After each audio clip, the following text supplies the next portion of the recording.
Hi, this is Brett, ND's professional dog trainer.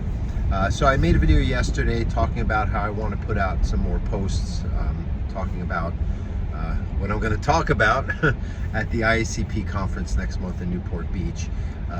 This is how I train dogs. I always qualify that I'm not saying that this is the only way to train dogs, the only way to think about dogs, or definitively this is how dogs see it.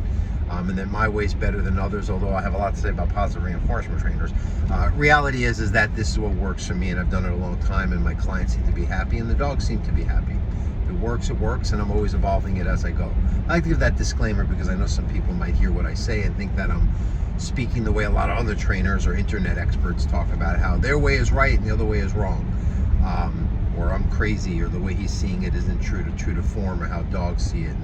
And nonetheless, I really try to tap in that thing that we all know as trainers, even dog owners, that dogs listen and act differently, better or worse, or show certain behaviors in the presence of owners or not, their home or not, or different environments, even around certain dogs or certain situations related to dogs. And that's the thing that I try to tap into, that just relational element where now, again, well, that sounds great. The dog trainer shows up, the dog knows they're on their best behavior, or they know that every time the trainer's there, a certain person who lives with them is always setting boundaries consistently, and that's just how it goes, and they know how to, adjust for their own needs getting met, because of it.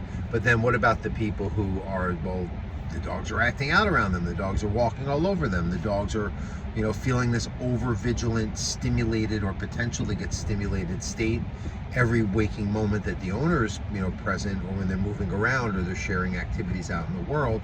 Well, how do we make what can happen around those other parties or environments occur with the owner in the environment, usually the home, where this is the least likely to happen organically, or at least with this person? And it's not a blame game, it just is what it is. Dogs are smart, they're in tune, and a lot of times people that aren't as willing to be strong or set clear boundaries and mean it and apply it some dogs are gonna see that or sense it and just take advantage. That's why I tell people you can't just train your dog and then let him sleep in the bed and baby him while you're working through some issues. Maybe down the road we can find a happy medium, but right now you're all in. If you have an addiction and you want to stop doing it, you can't do less of it. You're just done. You gotta rewire the brain and the coping mechanisms to deal with the reason why you started doing that obsessively in the first place, as are reactive mechanisms, anxiety mechanisms that dogs,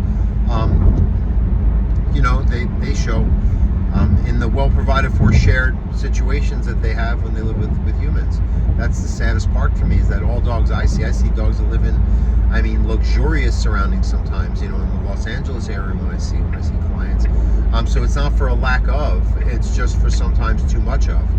And it is sometimes for, I guess you want to call it a lack of structure, a lack of leadership, a lack of awareness, and turning the emotions off, or at least down a bit, so the dog doesn't feel this energy that I was just talking about, that the dog feels this need to be so alert to and clingy and protective of the owner, as if they were a resource that if they keep track of their moves and proximity, they get their needs met, their food, their shelter, everything provided, and when they anticipate, things happen. So it's this magical thinking, and we have to change that. So again, how do I do that? By teaching the owners, number one, how to just see it this way, like to be aware, so they create this kind of energy that comes from their heart. But more importantly, just logistically, instead of having your dog follow, show them that you don't want that by giving them something to do, but you have to show them, like place training, or walking at your side to get somewhere. So your invitation is how they're getting, to another location, to go where they wanted to go, via the commands. But you really mean it. Like if you said stay in your place, I'm bringing you back a dozen times till you stay. Like as much as you add stay, you have to match the attention with these dogs. It's very important to them. I love dogs for their enthusiasm, for existence, for everything. But sometimes their enthusiasm gets the best of them because there's just too much agenda and responsibility that no dog can handle. It's dogs living in the human condition in our shared environment. So anyway, so the training, it's going to show that awareness on the part of the owner, and it's also going to condition the dog to be calmer when they are getting overstimulated. Again, movement transitions. I talk about transitions a lot. It's just when things are changing, shifting, potentially going to happen. Dogs are seeing it, sensing it, or they just feel that it's going to happen soon, and they start reacting if they're too keyed into everything the owners are doing or what happens in that environment they share. So that shows that it's something to be calmer, more single point pleasant. Here's my guy. We just came back from group class. Say hi to him. I'll give you a little detour. This is Sue. Some of you know him. We just came back from teaching my group class, and it's hot.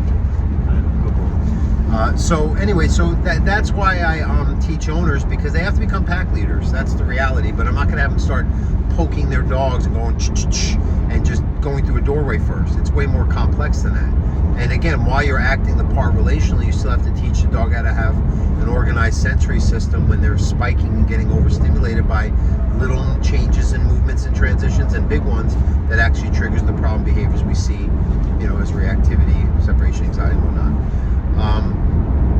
So that's that. We got to be darn consistent and really thorough, and really that's why I tell owners, we're not part-timing this. We're either doing it or not. You're going to just confuse your dog, stress them out, or at the very best, they're just going to listen when we're in our training sessions, or one family member's there who the dog doesn't have this issue around, because it's implied that they are the pack leader by however the dog relates to them or some training they may have done. That's just it. I mean, it has to be that literal, that consistent, and that just seeing it how the dog sees it.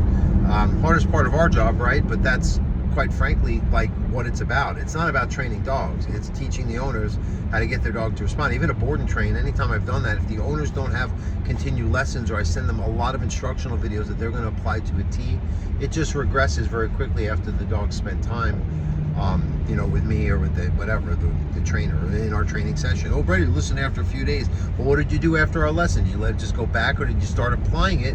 Which is the point of any training session with an owner, is teaching them what to do. So the rest of their week is going to be applying this, in a general sense. Anyway, that's a little tidbit of where I go with this, but I'm going to talk more. I'm going to try to, I don't know, tell me what you might want to see, like how I can express this in a visual way, or some way to articulate it so it can be taught to owners. I can go through all that because it's kind of what I do. But yeah, so anyway, just figured I'd just continue to make some of these videos to just give you an idea of who this guy is, who hasn't put out much content like this in a while, and what I'm going to be talking about, what I talk about and what I teach when I do my thing training dogs. Thanks.